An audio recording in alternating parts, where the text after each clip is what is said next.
예, 여러분 안녕하십니까, 박진행입니다. 예, 참 면목이 없네요. 예, 공수교대 지금 시즌2 8회인데 제가 봤어요. 그래서 7회를 제가 4월 초에 업로드를 했더라고요. 근데 이제 지금이 6월 23일입니다. 예, 그러니까 이건 2달을 넘어서 지금 이제 한 2달 반, 3개월 이쯤으로 가고 있는 건데, 뭐 제 나름대로 이제 할 말은 있습니다. 그러니까 이 이후에 이제 총선이 있었죠. 예, 그리고 이제 4월 중간고사 대비가 있었고, 그리고 나서 6월 모의 대비가 있고, 그 직후에 사실은 이제 우리 소율이가 무지개 다리 걷는 거, 사실 이게 컸죠. 예, 이제 그때 저도 좀 심신도 많이 피곤하고 좀 멘탈도 좀 붕괴되고 그래서 일주일을 쉬었던 거, 예, 이게 좀 결정적이었던 것 같은데, 뭐 아무튼 지난번에 야구 방송에서 좀 약속을 드렸듯이 공수교대나 시사는 최소한 한 달에 2번 정도, 최소예요. 이게 최소.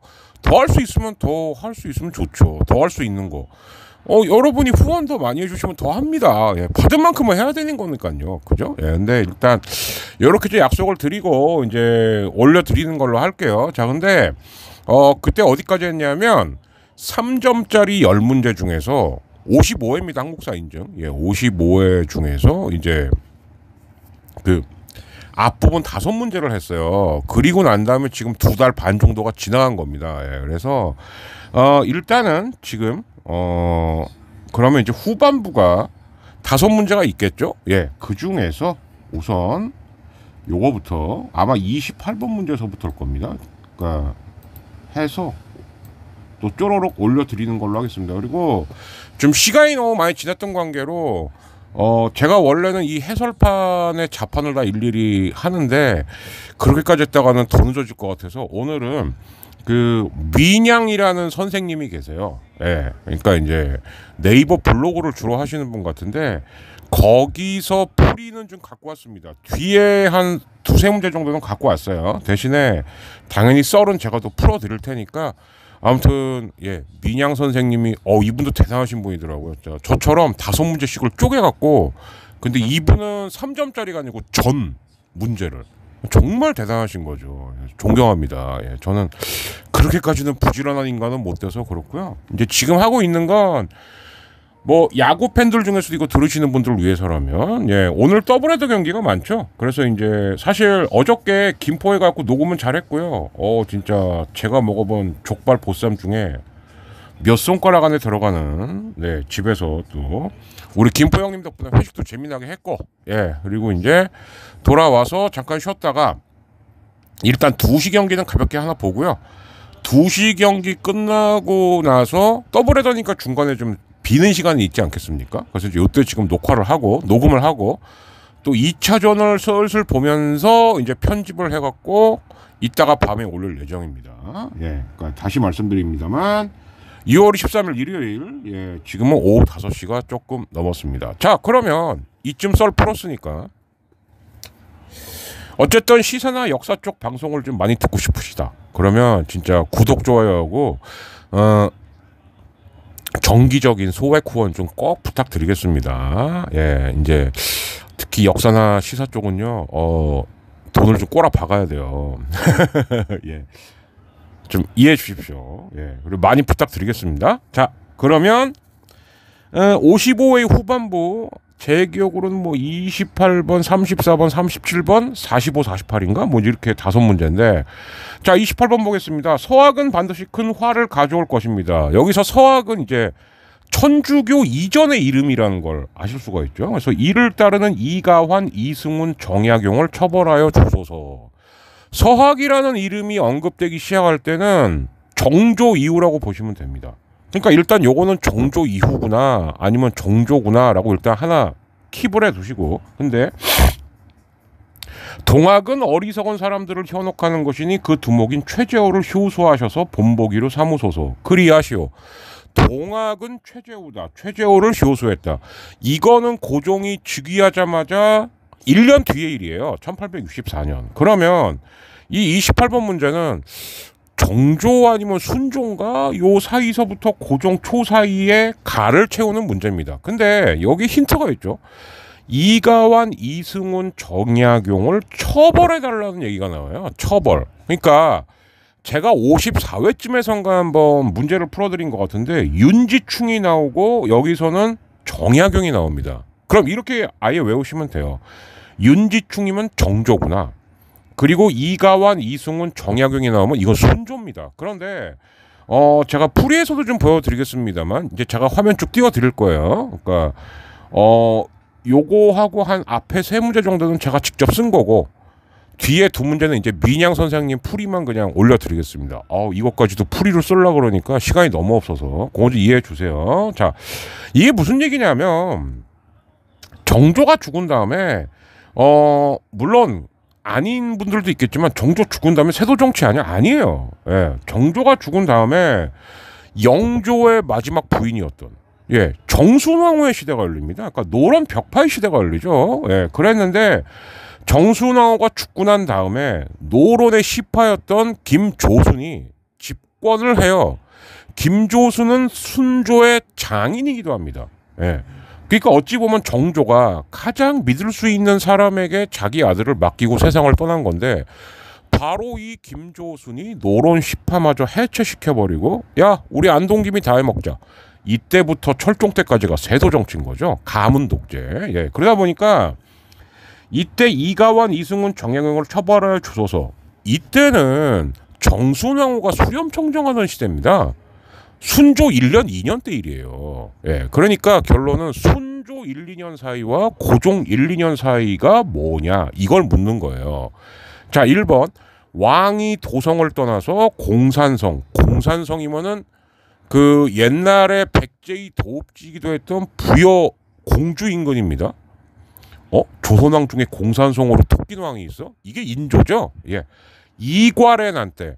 사실은 이괄이 가장 1등 공신임에도 불구하고 인조 반정에 근데 2등으로밖에 책봉을 안 하니까 불만이 확 터지면서 반란을 일으켰는데 심지어 인조가 쫓겨갑니다. 그래서 인조가 즉위하자마자 아주 스타일 구겼던 그 사건이에요. 이괄의 난. 예, 그러니까 이건 이제 인조 때 아니죠.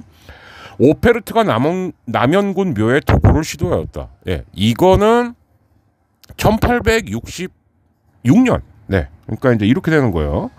어떻게 되는 거냐면, 자, 이제 뭐 자료 제가 띄워드리겠습니다만, 아이고, 아이고 죽겠다. 예, 자, 그러니까 이거죠. 그러니까 1866년에 일단 요거는 알아두셔야 돼요. 대원군은 무조건 쇄국주의자가 아닙니다. 대원군은 서양의 군사력에는 특히 그 중에서도 군함에 관심이 많았어요. 그래서 프랑스하고 이제 교섭을 했는데 프랑스 애들이 자꾸 뭐 그러면 뭐 천주교를 자유롭게 해달라 뭐 해달라 자꾸 무리한 요구를 하니까 일단 프랑스 신부들을 때려잡습니다. 그러니까 이 신부들이 청나라로 쫓겨갖고 야 조선이 말이야 이게 병인 양요죠, 그죠? 그러니까 병인 양요와 병인 박해 다음에 병인 양요가 있었던 거예요. 자, 그런데 이때 또 독일의 상인인 오페르트는 야 우리 독일하고 통상 좀 하자. 근데 이제 대원군 정권이 조까 이러니까는 당시 예산 홍성 쪽에 있던 대원군의 아버지 남연군의 묘를 도굴을 하고 튑니다. 그러니까 이놈들이 양아치죠, 그죠? 그런데 또 이 시기에 평양에서는 제너럴 셔머노가 통상하자고 아각대다가 결국 갯벌에 갇혀서 자빠진 다음에 당시 평안 감사였던 박규서가 저 배 불질러라. 1860년이 좀 이상한 애죠, 그죠? 그러나 어쨌든 최재우가 처형당하던 때보단 뒤에요.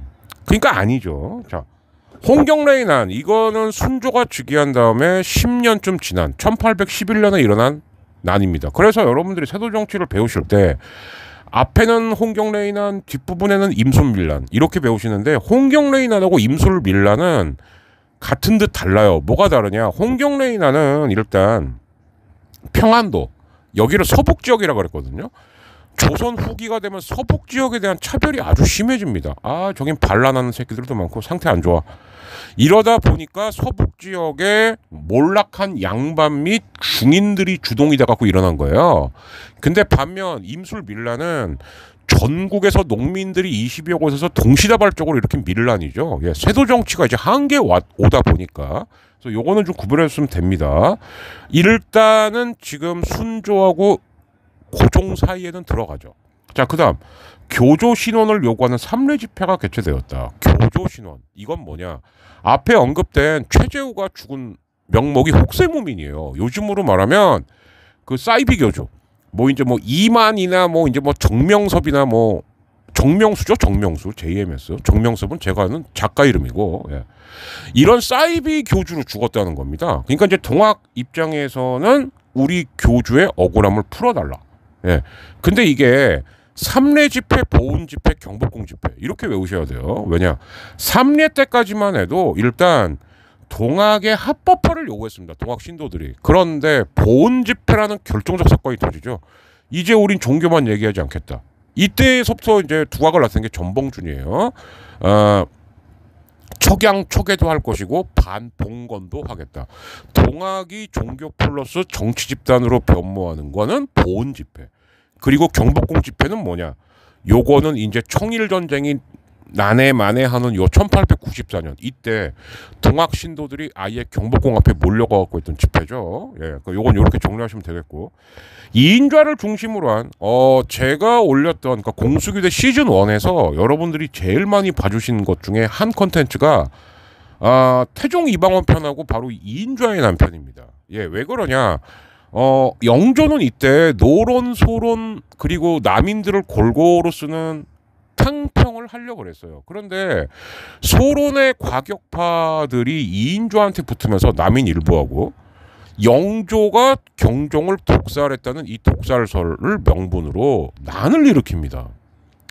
실패했어요. 결국 천안에서 격파당하면서. 근데 문제가 생기죠. 이러면 영조는 탕평을 할 수가 없어요. 왜? 아무리 탕평을 하고 싶어도 영모를 하다가 잡힌 애들하고 정치를 할 수는 없죠. 그러다 보니까 노론이 아이 거봐 얘들 역적이라니까. 그러니까 이제 영조가 결심을 한 거죠. 어떻게? 좋아 오케이 그러면 내가 직접 왕당을 만들어서 노론과 정치하겠다. 이렇게 된 겁니다. 그 사건이에요. 그러니까 영조 때 사건입니다. 그러면 답은 3번밖에는 되는 게 없죠. 예. 그러니까 오히려 이 문제는 앞부분의 순조가 앞에는 정순왕후 시대가 있었고 뒤에는 안동김해 시대가 있었다. 요거를 구별하시는 게 더 핵심 포인트가 아닐까 싶습니다. 자, 그럼 다음 문제로 갈게요. 자, 다음은 34번 문제입니다. 이 문제는 우리 박물관에서는 고종이 황제로 즉위한 이후인 대한제국이죠. 그죠? 그러니까 1897년. 우선 알아두실 거. 고종의 대한제국 시절에는 경복궁에 없었고 경운궁에 있었습니다. 경운궁은 바로 오늘날의 덕수궁이죠. 그죠? 그리고 황제니까 제단을 차려갖고 하늘에다가 제사를 지내면서 왕위에 올라야 돼요. 이게 원구단 혹은 환구단. 예, 이건 기본적으로 아셔야 되는 거예요. 자, 그래서 국세도 이제 황제 지보. 황제니까요. 그죠? 미국으로 반출되었다가 2014년에 환수가 되었습니다. 그러면 가 시기에 볼 수 있는 모습으로 적절한 것은 즉 1897년부터 1910년까지의 일은 뭐냐 이걸 말하는 거예요. 간도관리사로 임명되는 관료, 예, 간도관리사 이범윤을 말하는 거죠. 예, 일단 유력한 후보가 되겠습니다. 영화 아리랑, 나홍규가 만든 우리나라 최초의 무성이지만 현대식 영화라고 보시면 되겠어요. 그래서 이 나홍규의 호가 춘사예요. 춘사. 그래서 아직도 춘사 영화제라는 걸 개최하고 있는 거죠. 그러니까 우리 영화의 그러니까 우리나라의 최초의 근대 영화인이다. 이렇게 생각하시면 되는데 요거는 1925년, 26년 요때입니다. 그래서 아리랑 그리고 이제 이 나도양은 또 이제 불멸의 소설 뽕. 예, 원래 이 뽕도 이 뒤에 만든 후손들이 자꾸 에로틱만 강조해서 그렇지 상당히 이 일제 시대 때의 어떤 그 민초들의 아픔도 다루어지고 있는 이런 작품입니다. 예, 그렇고 유경공원 이거는 한번 이렇게 정리를 하세요. 개화가 시작된 건 1880년대, 본격적으로 된 거는 90년대. 이렇게 생각하시면 되는 거거든요. 근데 그 중에서도 1885년, 86년에 서울 쪽에, 그러니까 한양 쪽에 이런 선교사들이 학교를 많이 세우고, 그리고 유경공원 같은 경우는 고종이 심지어 어이 그 우리 엘리트들을 좀 직접 가르치죠. 이 유경공원의 영어 선생이 헐버트입니다. 이 헐버트는 나중에 을사늑약 때 또 나와요. 고종이 미국에게 특사를 보내죠. 왜? 한국과 그러니까 대한제국과 미국은 이때 당시 거중 조정권, 야 어려울 때 우리 서로 돕는 거야, 이게 있었기 때문에 헐버트를 특사로 보냅니다. 근데 돌아오질 않아요. 헐버트가. 왜? 가보니까 야 우리 일본하고 이미 카스라테프트 미력 체결했어. 다음 문제가 그 문제입니다. 그래서 그것만 유의하시면 아 이것도 아니구나. 예, 유경공원은 1885년 86년 이때니까. 제너럴 쇼모노 아까 말씀드렸죠. 1866년. 더 말이 안 되죠. 그죠? 조사 시찰단, 이거는 뭐냐, 일본에 수신사하고 신사 유람단을 보냅니다. 그런데 조사 시찰단은 뭐냐, 수신사하고 신사 유람단은 공개적으로 보낸 거고요. 조사 시찰단은 비밀리에 야 일본이 진짜 그렇게 발전하고 있어? 한번 가봐, 이겁니다. 예. 그러니까 이것도 언제겠어요? 1870년 되겠죠. 그죠? 예. 그러니까 여기서 답이 될 수 있는 건 왜 간도 관리사가 대한제국이냐? 그러니까 고종이 이때마다 광무왕제죠. 광무왕제가 대한제국 시절 외교정책 3개는 알아두셔야 돼요. 하나, 간도의 관리사를 파견했다는 거. 그 다음 두 번째, 러일 전쟁 때 중립을 선포했다는 거. 뭐 물론 아무 소용 없었죠. 예, 특히 그 한일 의정서가 체결되면서 이게 뭐 하나만한 게 됐습니다만 그랬다는 거. 그리고 독도도 우리 땅이다라고 선포를 했습니다. 그러나 이거는 러일 전쟁에서 일본이 이기면서 일본이 지금은 러시아 거지만 북방 4개도하고 독도까지 불법으로 점령했었죠. 예. 그러나 대한제국 시절 고종이 했던 대표적인 외교정책 3가지는 요거다. 예. 이렇게까지는 기억하셔야 될 것 같습니다. 그래서 답은 1번 되겠습니다. 자, 그러면 다음 문제. 자, 제가 이게 말씀드렸던 37번 바로 이 문제입니다. 그러니까 이제 제가 학생들을 가르치다 보면은 특히 이 러일 전쟁 요 때서부터 을사늑약까지, 왜? 이때 보면은 영일 동맹도 있고요. 그리고 이제 그 한일 의정서도 있고, 예. 그리고 결정적으로 그 사이에 을사늑약도 있고 막 순서가 뒤죽박죽이거든요. 그래서 오늘은 이거를 정리해 드리는데 목적을 두도록 하겠습니다. 자, 근데 일단 지문을 읽어보면 문제를, 일본이 러시아에 선전포고를 한 이후, 그러면 일단 러일 전쟁 시작 이후구나. 우리의 독립과 영토를 보존한다고 일본이 몇 번이나 말했지만 뻥이다. 지금 저들이 황실을 보존하겠다는 말을 폐하께서는 믿으십니까? 지금까지 군주의 지위가 바뀌지 않았고 백성도 아직 죽지 않았고 각국의 공사들도 아직 돌아가지 않았습니다. 그리고 조약서가 다행히 폐하의 인준과 인가를 받은 것이 아니니, 그러면 여기서 딱 눈치채셔야죠. 을사늑약은 고종이 서명을 안 한 불법 조약이지, 불법이라서 늑약이라 그러는 거예요. 예. 저들이 가지고 있는 것은 역적들이 억지로 만든 헛된 조약에 불과합니다. 그러면 이게 올려진 이후의 사실, 그러면 을사늑약 이후, 을사늑약은 1905년 11월에 체결이 되거든요. 자, 그러면 제가 올려드리긴 하겠습니다만 여기서 한번 확실하게 마스터를 하고 가시죠. 자, 일단 맨 처음은 뭐부터 생각하시면 되냐면, 일단 일본이 영국이랑 1차 영일동맹을 맺습니다. 이게 1902년이에요. 그랬더니 러시아가 일본 니네가 영국이랑 편을 먹는다고? 왜? 러시아하고 영국은 숙적 중에 숙적입니다. 왜? 영국은 러시아가 부동항을 얻는 꼴을 못 봐요. 그러니까 러시아는 이 새끼들은 쫓아다니면서 계속 방해하네. 예. 뭐 발칸반도, 크림 전쟁 뭐 다 뒤에 영국이 껴 있거든요. 그죠? 그러니까 러시아가 행동에 옮깁니다. 우리나라 압록강 근처에 용암포를 점령한 다음에 그 점령부터 하면 안 되죠. 그죠? 근데 점령을 해놓고 우리한테 이거 빌려줘. 이게 1903년입니다. 그래서 일본이 선빵을 날린 거예요. 그래서 러일 전쟁 개막과 동시에 한일 의정서를 1904년 2월에 체결합니다. 한일 의정서 핵심은 딴 거 없어요. 뭐냐? 야, 일본이 원하는 곳 어디에라가도 우리가 군 관련 시설을 만들 수 있어니?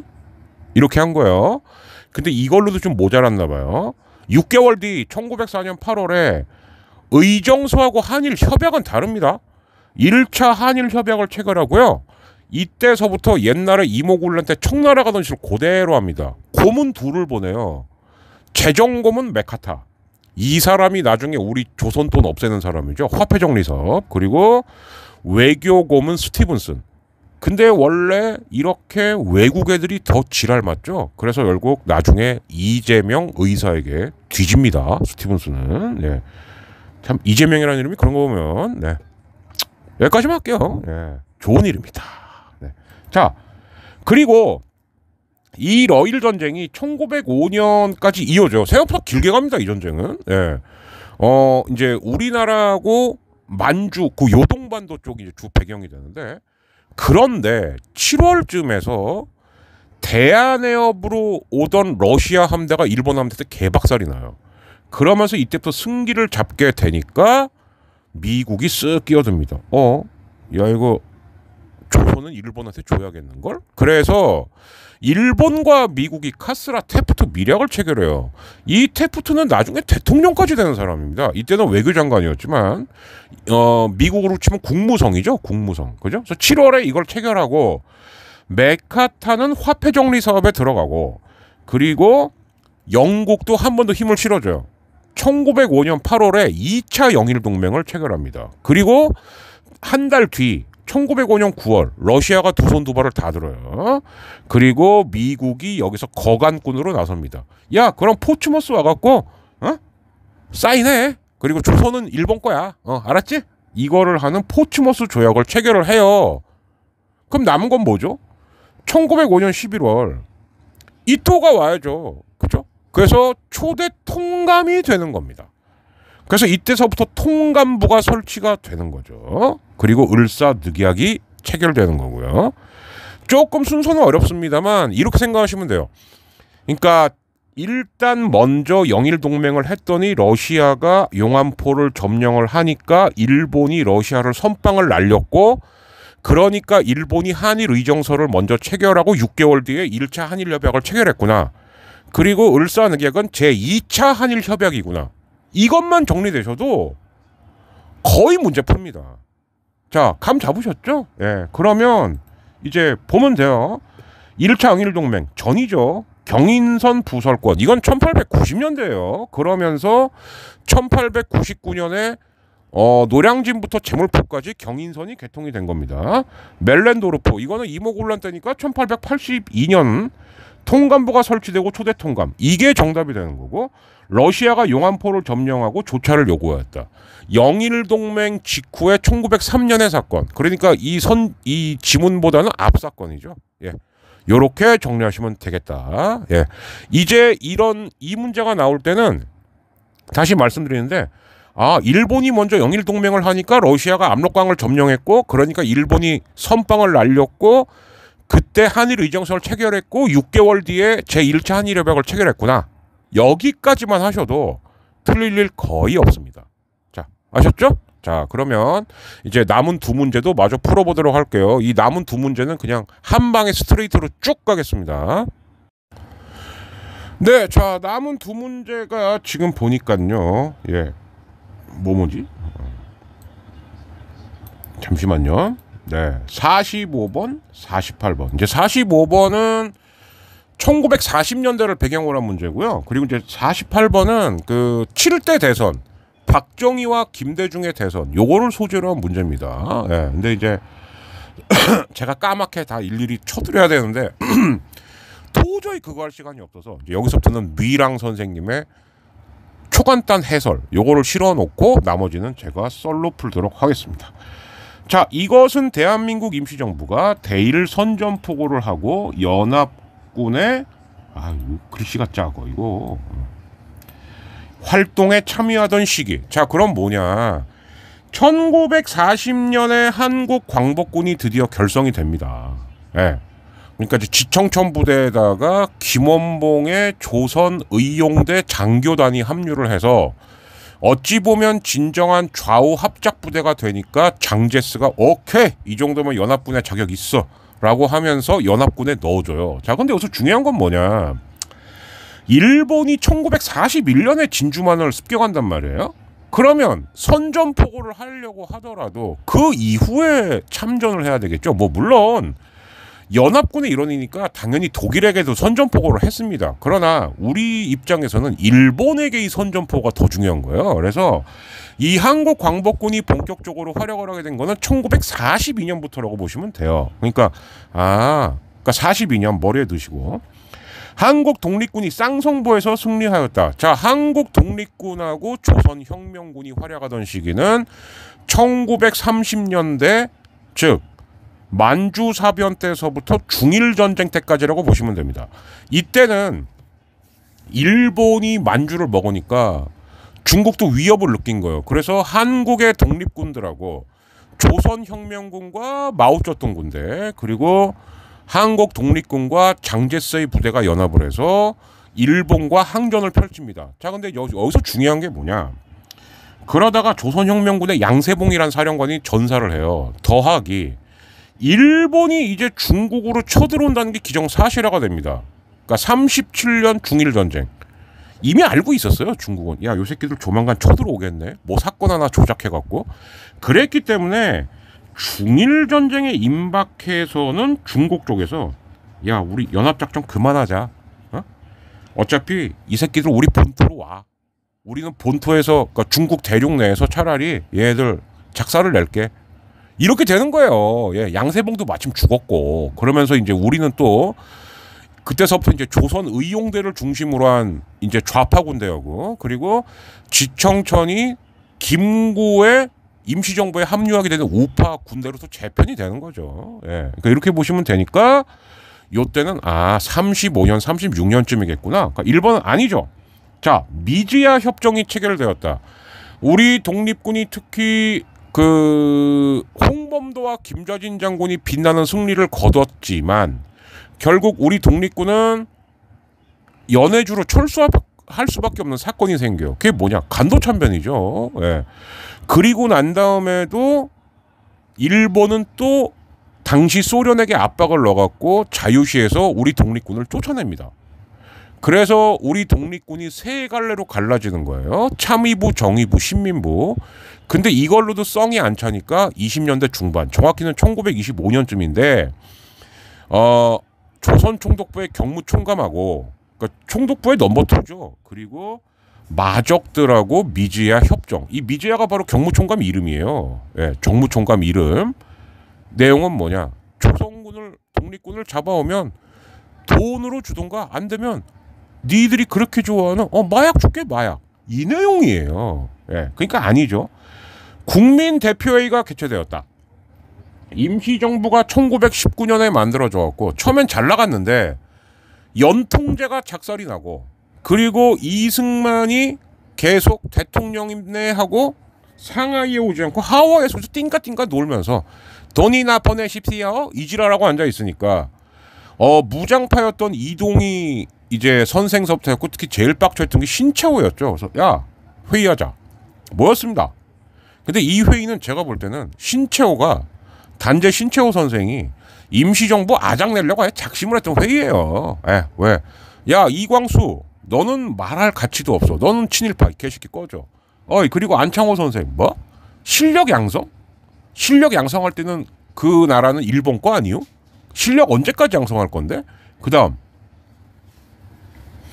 여기서 최강인지 이승만이었죠. 야, 이승만 너는 이완용보다 더 나쁜 새끼야. 이완용은 있는 나라라도 팔아먹었는데 너는 있지도 않은 나라를 갖고 외교적으로 독립시켜주시면 잘해드리겠습니다 이지랄하더라. 야, 이 나쁜 새끼야. 여기서 그래서 국민대표회의는 작살이 난 거죠. 임시정부는 붕괴된 거예요.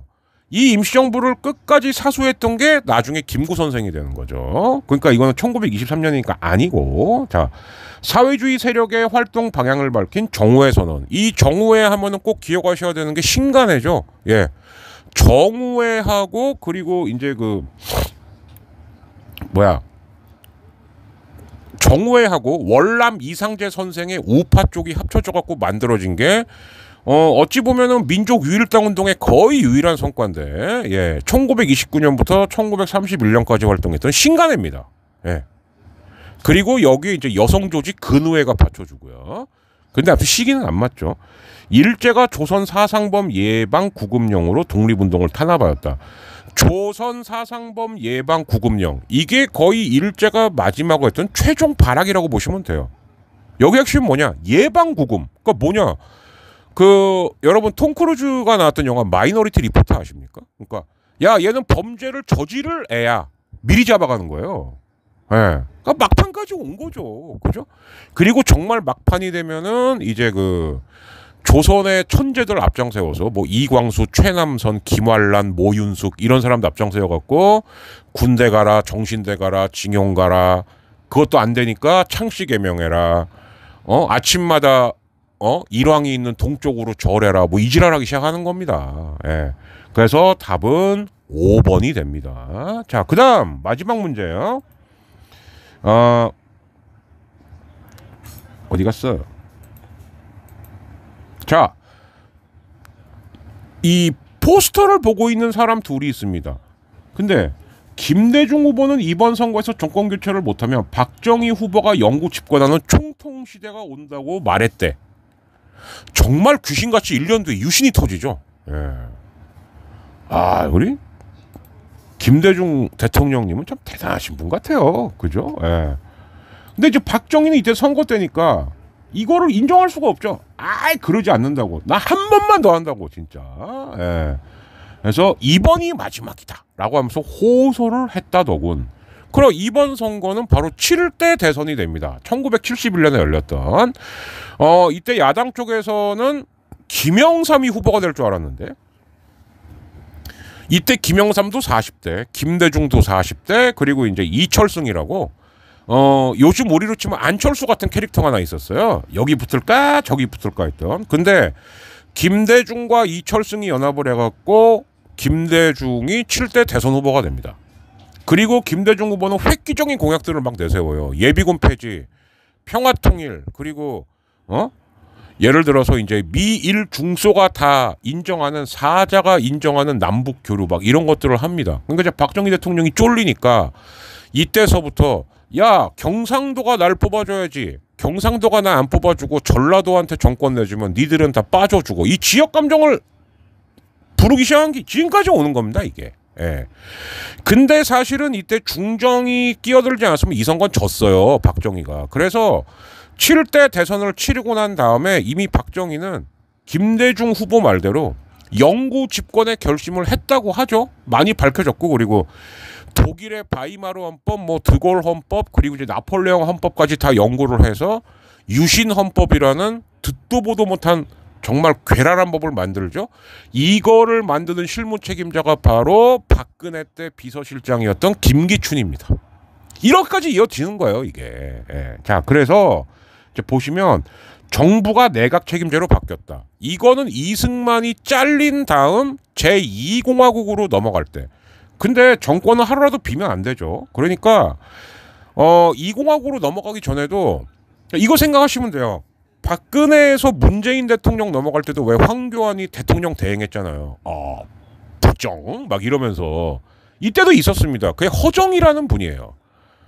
자기 스스로가 나는 말대가리 허정이에요. 이랬던 분이 있었는데 이 양반이 헌법을 개헌을 해줬기 때문에 2공화국이 섰던 거죠. 그러니까 60년에서 60년이라고 보시면 되는 거예요. 이건 71년이죠. 그러니까 아니죠. 자, 진보당의 조봉암이 처형되었다. 이건 제가 한번 말씀드린 바 있습니다. 이승만이 1956년 대선에서 심지어 신익희도 없어. 못 나와도 80-90% 나오겠구만 했는데 조봉암이 30% 넘게 득표를 한 거예요. 그래서 대선 끝나자마자 둘을 조지죠. 하나는 조봉암, 하나는 경향신문. 예, 이거 꼭 알아두셔야 돼요. 그러니까 아니고 대통령의 3선 연임을 허용하는 개헌안이 통과되었다. 이게 바로 그 유명한 3선 개헌입니다. 예. 이승만이 이미 영구 개헌은 써먹었네? 그럼 박정희 입장에서는 써먹을 게 뭐밖에 없죠? 한 번만 더 하겠잖아. 예, 이거고. 그 다음 한일 국교 정상화에 반대하는 6.3 시위가 전개되었다. 예, 요거는 1965년도라고 제가 한번 말씀드린 바 있었죠? 그죠? 예. 이제 그리고 난 다음에 그러나 어쨌든 한일 국교 정상화는 돼갖고 박정희는 8억 불 받아냈고, 물론 그 중에 진짜 돈은 3억 불밖에 없었죠. 예. 뭐 이런 일들이 벌어진 거고, 국회 해상과 헌법의 일부 효력 정지를 담은 10월 유신이 선포되었다. 자, 그러면 3번하고 5번인데 보세요. 3번이 됐으니까 박정희가 3선 출마를 할 수 있었겠죠.